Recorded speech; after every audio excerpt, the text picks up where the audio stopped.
Magkakaroon ng masamang epekto yung Dengvaxia. But I am very, very, very sorry.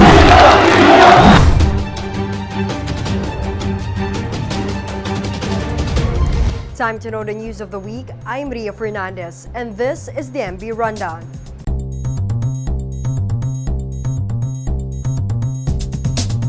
Keep yourselves dry as parts of Luzon and Visayas experience moderate to heavy rain. Tropical depression Domeng turns into a tropical storm. Although it will not make a landfall, Domeng is said to intensify southwest monsoon or habagat. State Weather Bureau PAGASA says continuous downpour may cause flash floods and landslides. Domeng is expected to exit the Philippine Area of Responsibility or PAR on Sunday. President Duterte had a fruitful visit to South Korea this week, bagging $1 billion worth of investments from business deals. These agreements, hopefully, are projected to generate an estimated $4.8 billion in investments and yearly, translated to about, let's say modest of maybe 20 to 25,000 jobs. In addition, 5 government-to-government agreements specifically on trade and investments, energy, technology, transportation, and a loan for Cebu Port Extension were signed. Mr. Duterte also received $1 billion from South Korean President Moon Jae-in to help fund the Build, Build, Build program. Meanwhile, the president lauded Mr. Moon's efforts to bring peace in the Korean Peninsula. He also expressed optimism about the U.S.-North Korea summit on June 12. Study hard and read. This was the advice of Education Secretary Leonor Briones to 23 million students who trooped back to public schools on Monday.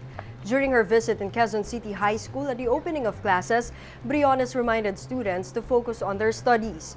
The DepEd chief also urged students to make it a habit to read beyond what is taught in classes. Karamihang mga Pilipino, nagiging dakila, nagiging bantog sila, nagiging lider ng ating bansa.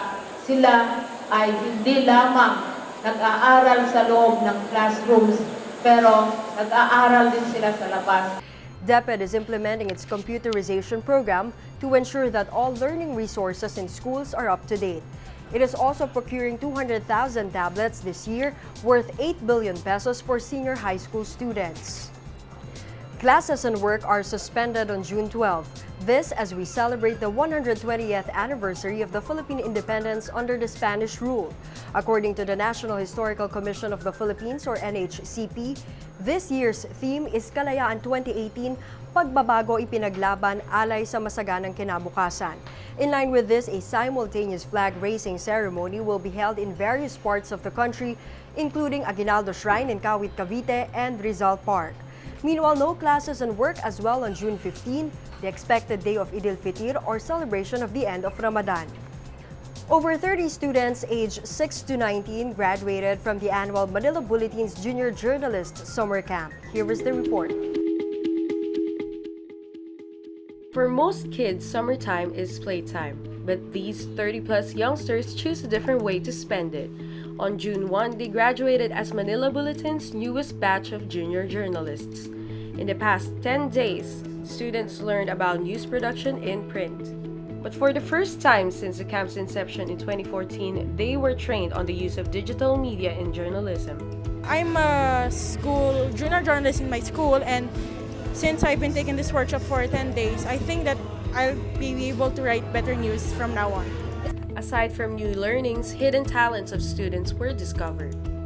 Most of all, new friendships were formed. So hindi ko in-expect na hindi lang pala sa school nila matutunan to. Hindi ako nagkamali na i-enroll ko sila dito sa junior summer camp ng Manila Bulletin. Before parting ways, students surprised their so-called school principal Badet Cunanan, who was the project head of the summer camp. Thank you for trusting their kids to us. And I'm even overwhelmed with the thought na hindi pa tapos, the graduation still ongoing, but they were telling me like the children wanted to come back for next year. This is Marela Gaspar for the MB Rundown. Filing of Statement of Contributions and Expenditures or SOCE is only until June 13. The Commission on Elections, or COMELEC, says all candidates and even those disqualified to run in the recent village and youth polls must comply with this. Failure to do so prohibits those elected to assume office until they are able to submit their SOCE. Meanwhile, repetitive offenders are at risk of perpetual disqualification from holding public office.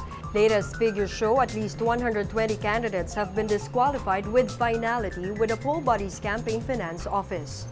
Few days before the World Oceans Day today, a pilot whale with stomach full of plastic died in Thailand.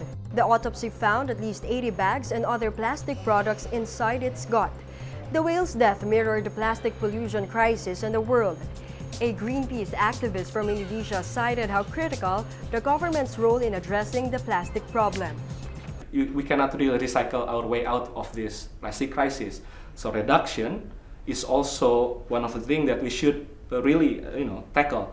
So government should play also roles on that reduction. Let's take a quick recap of the MB rundown for today, June 8. Tropical storm Domeng brings rain in parts of Luzon and Visayas. Philippines bags at least $4.8 billion of investments from President Duterte's trip to South Korea.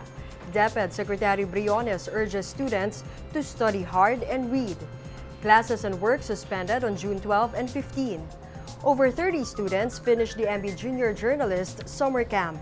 Last day of SOCE filing falls on June 13, and a whale with stomach full of plastic dies in Thailand. And that's the MB Rundown. I'm Ria Fernandez.